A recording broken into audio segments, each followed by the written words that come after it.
கிறிஸ்துவுக்குள் பிரியமான என் அன்பு சகோதரிகளே, வாலிப பிள்ளைகளே, தாய்மார்களே, விதவை தாய்களுக்கும் என்னுடைய இந்த நல்ல நாளிலும் ஸ்தோத்திரங்களையும் வாழ்த்துக்களையும் தெரிவிக்கிறேன். அநேகர் இந்த நாளில் பெண்கள் தின வாழ்த்துக்களை கேட்டிருப்பீர்கள், நீங்களும் சொல்லியிருப்பீர்கள். ஆனால் அது எல்லாவற்றிற்கும் மேலாக முக்கியமான விஷயத்தை நீங்கள் அறிந்திருக்க வேண்டும், தெரிந்து கொள்ள வேண்டும். அதை நீங்கள் பெண்கள் தின வாழ்த்துக்களை சொல்லுகிறது போல மற்றவர்களுக்கும் பரிசுத்த ஆவியானவரை பெற்றுக்கொள்ளுங்கள் என்று சொல்லி நீங்கள் அவர்களை உற்சாகப்படுத்துகளா இருக்க வேண்டும். பரிசுத்த ஆவியானவரை பெற்றுக்கொண்ட சகோதரிகள் மற்ற சகோதரிகளை போய் விஷ் பண்ணும் பொழுது, கிருபை பெற்றவளை வாழ்க, உன் கற்பத்தின் கனியும் கர்த்தரால் ஆசீர்வதிக்கப்பட்டிருப்பதாக என்று சொல்லி அங்கே 2 விதமான நபர்களை வாழ்த்துகிறார்கள். தாயும் வாழ்த்துகிறார்கள், கற்பத்தில் இருக்க குழந்தையும் வாழ்த்துகிறார்கள். என அன்பானவர்களே, இன்றைக்கும் ஆதியாகமம் 3:15 என்ன சொல்லுகிறது? உனக்கும் ஸ்திரீக்கும் உன் வித்துக்கும் அவள் வித்துக்கும் பகை உண்டாக்குவேன் என்று சொல்லி. ஆமேன். பிரியமான எனக்கு அருமையான வாலிப பிள்ளைகளே, தாய்மார்களே, ஆவிக்குரிய தன்மையில் நீங்கள் குறைவுள்ளவர்களாக இருந்தால் பிசாசு உங்களை எளிதாக ஜெயிக்க முடியும் என்பதை பிசாசு அறிந்திருக்கிறார். ஆனால் நீங்கள் நினைவில் வைத்துக் கொள்ளுங்கள், எனக்கு அருமையான குமாரத்திகளே, வாலிப பிள்ளைகளே, நீங்கள் சாத்தானின் விசேஷமான குறிகளாய் காணப்படுகிறீர்கள். அவனுடைய விசேஷத்தை குறி அடையாளம் நீங்க தான். பாருங்க, நான் இதை வேதத்திலிருந்து நான் எடுத்து உங்களுக்கு சொல்லி கொண்டிருக்கிறேன். தேவன் இதை கூறியுள்ளார். இது அவருடைய வசனம், அவருடைய வாயிலிருந்து புறப்பட்டு வந்த வார்த்தைகள். ஆனால் அதே வேளையில ஒவ்வொரு பெண்ணுக்கும் இது ஒரு நற்செய்தி, சுவிசேஷ செய்தியாக காணப்படுகிறது. ஆவிக்குரிய வாழ்க்கை மற்றும் லக்கையுடைய பெண்ணாக இருக்க அனுமதியாதிருக்கும் எல்லா விதமான தடைகளையும் அரண்களையும் உடைத்து நீங்கள் எழும்பி பிரகாசிக்கிறவர்களாய் இருக்க வேண்டும். இதற்காகத்தான் நீங்களும் நானும் ஜெனிப்பிக்கப்பட்டிருக்கிறோம்.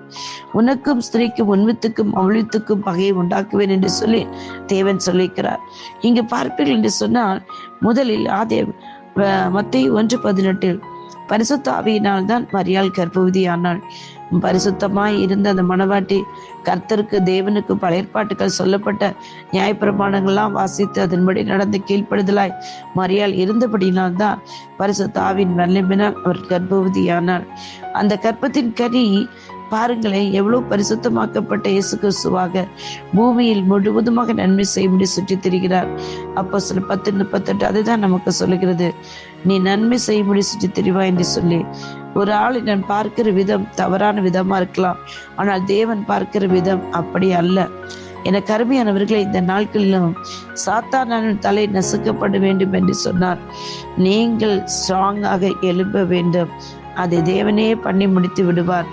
ஏனென்றால் தேவன் இங்க தெளிவா சொல்லிவிட்டார், உனக்கும் ஸ்திரீக்கும் உன் வித்துக்கும் அவள் வித்துக்கும் பகையை உண்டாக்குவேன் என்று சொல்லி. அப்பனா அந்த பகையை கிறிஸ்து ரத்தத்தினால பிதாவாகிய தேவன் நமக்கு முன்பாக இருந்த அந்த பகையை எடுத்து போட்டு விட்டார். சாத்தானுக்கு இனி உங்கள் மேலே என் மேலே யார் மேலே அதிகாரம் வல்லமை இல்லை. நீங்கள் ஆவியில் இருந்து ஜெபிக்கிற அனுபவத்துக்குள் வாங்க. பரிசுத்த ஆவியானவர் கேட்டீர்கள் என்றால் பரிசுத்த ஆவியானவரை அவர் உங்களுக்கு தர சித்தமுள்ளவராயிருக்கிறார். இந்த அருமையான வாய்ப்புகள் எல்லாம் நீங்க விட்டுவிடக் கூடாது.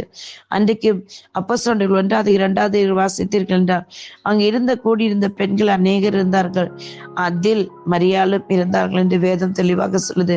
அப்படி என்றால் பரிசுத்த ஆவியானவர் பெற்றுக்கொள்ள எவ்வளவு தாகத்தோடு காணப்படுகிறார்கள்.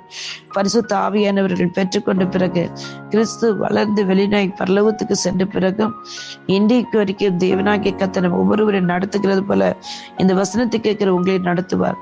எல்லா விழாக்களையும் கொண்டாடலாம், எல்லாம் செய்யலாம், ஆனால் உங்களுக்குள்ள இருக்கிற கனிகள் வெளிப்பட வேண்டும். உங்களுக்குள்ள இருக்கிற வரங்கள் வெளிப்பட்டே ஆக வேண்டும். அதற்கு நீங்கள் முயற்சி எடுங்கள். இந்த நாளிலும் என் தேவனாகிய கர்த்தர் உங்களுக்கு உதவி செய்வாராக. அற்புதங்களையும் அதிசயங்களை உங்களை கொண்டு செய்வாராக. நீங்கள் சர்ப்பங்களையும் தேளிகளையும் தலைகளை நசுக்கிறவர்களை மாறுவீர்கள். உன் வித்துக்கும் அவள் வித்து பகையை உண்டாக்குவேன் என்று சொல்லியிருக்கிறேன்னு சொன்னார். நமக்கு விரோதமாக எழும்புவரை ஏற்பட்ட ஆயுதங்களாக இருந்தாலும் அவைகள் எல்லாம் தேவனாய் கர்த்தர் சிந்தனைத்து போக செய்வார். கர்த்தர் இந்த வசனத்தின்படி உங்களை வாழ்த்தி ஆசீர்வதிப்பாராக. God bless you, ma. God bless you. Amen. Amen.